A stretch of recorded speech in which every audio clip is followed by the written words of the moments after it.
अच्छा, तेजस्वी यादव का जिस प्रकार से ग्राफ गिरा है, मैंने देखा कि कई ऐसे सीटें, लगभग 20 से 30 सीटें ऐसी है जहां पे बसपा की वजह से महागठबंधन चुनाव हारा है। तो क्या लगता है कि तेजस्वी यादव को आने वाले चुनाव में या फिर इसी चुनाव में बसपा के साथ गठबंधन करना चाहिए था? अच्छा, ये बताइए कि तेजस्वी यादव जी समाजवाद पर या अपने पिताजी के किए हुए कार्य पर या 15 साल के उनके माता पिता के शासन में जो उन्होंने काम किया समाज के लिए, उनका एक भी भाषण आप दिखा दीजिए कि उन्होंने अपने माता और पिता के किसी भी कार्य को, अपने सरकार के द्वारा किए हुए कार्य को तेजस्वी यादव जी या उनके जो स्टार प्रचारक थे या उनके जो सहयोगी, उनके जो नेता थे, एक भी आप नेता को बता दीजिए जिन्होंने उनकी बात की हो, अपने काम को गिनाया हो कि यह अच्छा काम है। इसका मतलब यह है कि दो चीज है कि तो उनके माता पिता ने अपने शासन में कोई अच्छा काम नहीं किया, अगर किया है तो इन्होंने अपने माता पिता के संघर्ष और काम को भी इन्होंने रीड नहीं किया, इन्होंने पढ़ा नहीं। ये सिर्फ उलूल जुलूल की बातें, क्या कर रहा है, उनका क्या है, उनको हराना है। अरे क्यों हराना है बाबा, आप अपनी जिताने की बात करो ना। बीजेपी को हराने के लिए दे दो, उनको हराने के लिए दे दो, इसके लिए थोड़ी राजनीति की जाती है। राजनीति की जाती है अपने आप को जिताने के लिए। हम जीतेंगे तो क्या करेंगे, हम हराना हमारा मकसद नहीं है, हमें आपके बेटा को जिताना हमारा मकसद है, हमको जीतना हमारा मकसद है। तो ये तो वही बात कह रहे हैं कि ये सब लोग हमको हराना चाहते हैं। मोदी जी कह दिए कि देखो मैं पिछड़ा का बेटा हूं, सब लोग मिलकर हमको हराना चाहते हैं। तो लोगों ने समझा कि सही बात है, ये हरा क्यों रहा है भाई, ये अपने जीतने की तो बात ही नहीं करता, ये अपने लोगों की जिताने की बात नहीं कर रहा है, ये तो हराने की बात कर रहा है। और ये जो है ये नकारात्मक राजनीति है। हमेशा आदमी को सकारात्मक काम करना चाहिए। तो तेजस्वी यादव के कैसे देखते हैं फ्यूचर को, क्या तेजस्वी फिर यादव सफल का होंगे?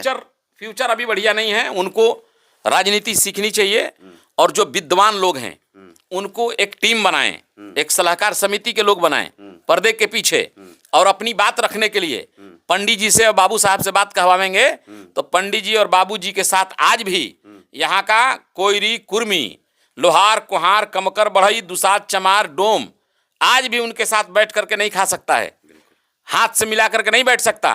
तो अगर उनको अपनी बात रखवानी है तो उनको 85% बैकवर्ड कम्युनिटी का नेता लीडरशिप पैदा करें और उसको तैयार करें कि उनके किए हुए संघर्षों को और जिन महापुरुषों के विचारों पर वो शासन करना चाहते हैं, जिन महापुरुषों के विचारों को आगे बढ़ाना चाहते हैं, उस तरह के वो लीडरशिप डेवलप करें और उनको आगे बैठाएं, तभी ये सफल हो सकते हैं, वरना ये सफल नहीं हो सकते। अच्छा, अखिलेश यादव और तमाम उनके बसपा के जो विरोधी दल के लोग हैं, बसपा को कहते हैं कि बीजेपी की बी टीम है, लेकिन जिस प्रकार से चुनाव हुए रामगढ़ में और जो परिणाम घोषित हो रहे थे, उस दिन तो हमने देखा कि भाजपा के लोग जो है एक सीट नहीं देना चाह रहे थे रामगढ़ विधानसभा में। सतीश यादव, पिंटू यादव, उसके लिए तमाम जो है हंगामा किया गया, तमाम लोग लाठी डंडे लेकर पहुंचे थे, एफआईआर भी हुआ। तो कैसे देखते हैं उसमें बीजेपी अपना स्कोर बढ़ा रही थी। बीजेपी की ये प्लानिंग थी कि 100 पार हम हो जाएं, 25 पार जो है एलजीपी हो जाए, कि हम एकदम सुरक्षा घेरे में आ जाएं, हम अपने बलबूते सरकार बना लें। वो माननीय नीतीश जी को भी फेंकना चाहती थी,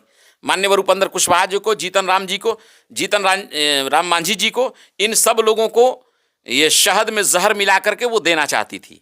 इसमें वो सफल होने लग रही थी, लेकिन इसकी भनक लग गई।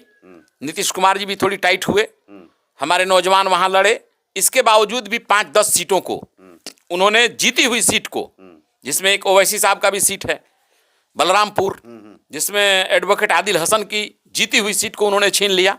तो वो अपना स्कोर बढ़ाने के लिए कर रहे थे और इस पर बाद में हुआ है, उसमें भी हमारा काफ़ी नुकसान हुआ है।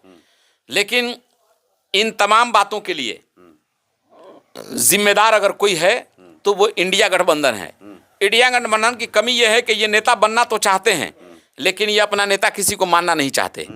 और इंडिया गठबंधन में देश को, भारत जैसे विशाल देश को लीड करने वाली क्वालिटी इनके पास कोई ऐसा फेस और फिगर नहीं है। इस देश में 2 ही फिगर है जो बीजेपी को छोड़कर देश को लीड की ओर ले जा सकता है। एक नंबर पर 21वीं सदी की आर्थिक, सामाजिक और राजनैतिक की महानायिका, संघर्ष की देवी सम्मानीय बहन कुमारी मायावती जी की नंबर 1 पर हैं, और दूसरा कोई व्यक्ति है अभी राजनीति में तो वो मान्यवर नीतीश कुमार जी हैं। और इन्होंने दोनों का अनादर किया। माननीय बहन जी दोनों को आशीर्वाद दे चुकी थी, अखिलेश यादव जी को भी, और दोनों लोगों ने पैर छू करके आशीर्वाद लिया। अखिलेश यादव जी की पत्नी डिंपल यादव जी को भी माननीय बहन जी ने आशीर्वाद दिया, और माननीय बहन जी ने कहा कि जाओ तुम उत्तर प्रदेश की गद्दी पर बैठो, तुम यूपी की गद्दी पर बैठो। लेकिन इनका संस्कार इस बात का गवारा नहीं किया कि जो सियासत की शेरनी हमको अपनी गद्दी छोड़कर बैठा रही है, हमको भी ये बात कहना चाहिए कि नहीं, हमारे वोट और हमारे संघर्ष से हमारी पार्टी और हमारे गठबंधन से जो अगला प्रधानमंत्री का फेस होगा वो माननीय बहन कुमारी मायावती जी का होगा। इनमें से किसी ने नाम नहीं लिया। यही सबसे इनकी बुरी नीयत है जिसके वजह से ये पीछे की ओर जा रहे हैं। दूसरी बार इंडिया गठबंधन माननीय नीतीश कुमार जी ने बनाया और उसका नेतृत्व किया, लेकिन इन लोगों को कहा कि हम बिहार की गद्दी तेजस्वी के लिए छोड़ देंगे, यूपी में आप राज करो, लेकिन आप हमें मान लो। इन दोनों नेताओं को इन्होंने इग्नोर किया, इसका खमियाजा ये भुगत रहे हैं। और दूसरी बात कह दें, उत्तर प्रदेश में 2027 में जो चुनाव आने वाले हैं, बिहार से भी बुरा हाल यूपी में होगा। किसका? इंडिया गठबंधन का। बिहार से भी बुरा हाल होगा। और खास तौर से जो यहाँ प्रचार में आए हैं, इमरान प्रतापगढ़ी जी तो पिछले दरवाजे से गए हैं, इकरा हसन जी आई हैं, तो 5 विधायकों के खिलाफ जो उन्होंने वहां प्रचार किया है, ये 5 विधायक आज ही से तैयारी में है और जा करके ये कहेंगे कि हम उस पिछड़े इलाके से आते हैं जहां हमारे यहाँ न बिजली है, न पानी है, न सड़क है, न सुविधा है। आज भी हमारे यहाँ चरपाई पर घर में डिलीवरी होती है और यहाँ इन्होंने जा करके हमें हराने का प्रयास किया। तो इन लोगों की तो जमानत जब्त हो जाएगी। और एक आपको पैगाम दे दूं कि लीडरशिप को माननीय बहन जी के बाद, बीएसपी के बाद अगर लीडरशिप को कोई डेवलप किया है तो वो बैरिस्टर असदुद्दीन ओवैसी साहब ने किया है। इकरा हसन को इंडिया गठबंधन वालों ने उतारा, पूरे बिहार में इनके पास कोई वैसा वक्ता नहीं था, तो इन्होंने भी वो क्या कहते हैं, वो जूडो कराटा खेलने वाली लड़की सैयदा फलक को मैदान में उतारा। और सैयदा फलक जब मैदान में उतरी तो उसने एक जुमला बोला, वो शेर बन गया। उसने कहा कि मेरी प्यारी बहना इकरा, हम तो तुम्हें अपने समाज का फूल समझते थे, तू तो एक झटके में खार बन गई और हमारे दुश्मनों के हाथों की तलवार बन गई। ये महिलाओं में बात आगे पहुंची, उन्होंने लीडरशिप को डेवलप किया। उसके बाद जिस समाज के जैसे लड़के थे उनके मुकाबिल में उसी तरह के उन्होंने उतारा, तो बड़ी तेजी से ये ग्राफ आगे बढ़ रहा है। और भारत के संसद में सम्मानजनक स्थिति में जय भीम, जय संविधान और जय मीम की उद्घोष से इस संसद को गूंजमान करने वाले ओवैसी साहब कई बार बयान दे चुके हैं कि इस देश में बीएसपी से अच्छी और बड़ी कोई पार्टी नहीं, माननीय बहन जी से सच्चा, ईमानदार, मजबूत, बेहतरीन कोई नेता नहीं है। वो भी चाहते हैं कि हमारी नेता देश के प्रधानमंत्री बने और हमें उम्मीद है कि माननीय बहन कुमारी मायावती जी, जैसा कि असदुद्दीन ओवैसी साहब ने, जहां उनके गठबंधन के लोग चुनाव नहीं लड़े, वहां बिना किसी शर्त के, ये आप भी जानते हैं कि उन्होंने बीएसपी को समर्थन किया। खास तौर से उनके लोगों ने रामगढ़ में मेहनत किया और जीत के बाद वहां का हक अदा किए बड़े भाई पिंटू यादव जी ने, कि हाथी वाले सिंबल के साथ उन्होंने ओवैसी साहब के भी झंडा को लगा करके उन्होंने प्रेस कॉन्फ्रेंस किया कि हमारी जीत में इनका भी हाथ है और आगे हमारी उम्मीद है।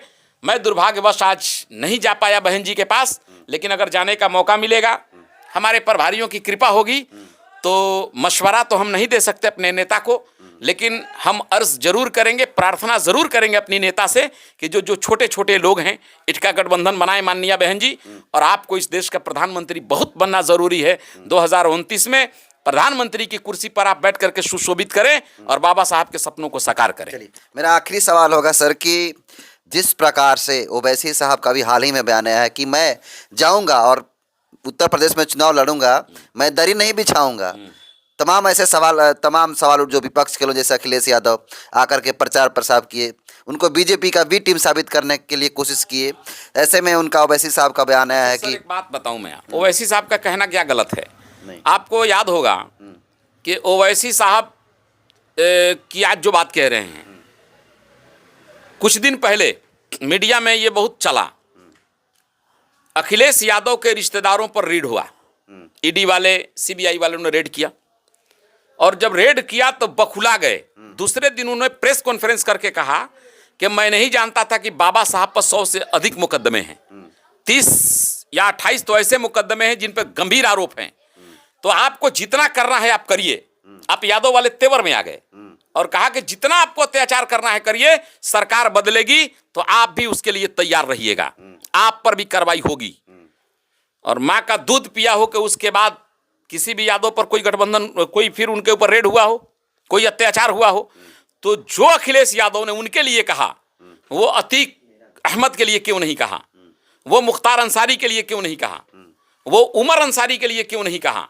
ये बात उन्होंने एक बूढ़े बुजुर्ग जो फाउंडर मेंबर हैं समाजवादी पार्टी के, अभी कल भी उनको सजा हो गई, मान्यवर आजम खान के लिए उनकी जबान क्यों नहीं खुलती है। या मुस्लिम समाज के जो नौजवान हैं ये उनसे पूछना चाहते हैं, ये जानना चाहते हैं, ये इसका मतलब कि आप हमारे लिए दोहरे निकाब अपने सर पे लगा के रखे हैं। इसलिए इससे काफी मुस्लिम समाज आक्रोशित है। अगर अकेले भी ओवैसी साहब अपनी पार्टी को उत्तर प्रदेश में लड़ाए तो इंडिया गठबंधन का बिहार से भी बुरा हाल होगा। मेरा वही सवाल था कि जिस प्रकार से ओवैसी साहब बयान दे रहे हैं कि मैं जाऊंगा लेकिन दरी नहीं बिछाऊंगा, यानी अखिलेश के साथ नहीं जाऊंगा, तो ऐसे में लोग अंदाजा लगा रहे हैं कि शायद हो सकता है कि ओवैसी साहब और बसपा का गठबंधन हो। तो कैसे देखते हैं, होना चाहिए और होगा तो कितना लाभ होगा? बिल्कुल होना चाहिए। अगर ओवैसी साहब के साथ गठबंधन होकर अगर हम लोग बहुजन समाज पार्टी के जो कार्यकर्ता, प्रखर वक्ता, मेहनती कार्यकर्ता हैं बहुजन समाज पार्टी में, अगर बहुजन समाज पार्टी और उनके समाज के जो उनकी पार्टी के जो लोग हैं उसमें भी बड़ी काबिल लोग हैं, अगर दोनों आदमी मिल करके हम लोग, अगर जिस स्टेट में चुनाव होने वाले हैं, बंगाल में चुनाव होने वाला है, असम में चुनाव होने वाला है, अगर वहां हम लोग मिल करके मंच साझा करें और रैलियों को शरीक करें और ओवैसी साहब और माननीय बहन कुमारी मायावती जी अपने विमान से उतर के संबोधित करें तो देश का फिगर बिगड़ जाएगा। न कहीं इंडिया गठबंधन नजर आएगा, न कहीं एनडीए रह जाएगा, ये दोनों लोग समाप्त हो जाएंगे। मान्यवर कांशी राम साहब का वो सपना कि दलित मुसलमान जागेगा, चोर लुटेरा भागेगा,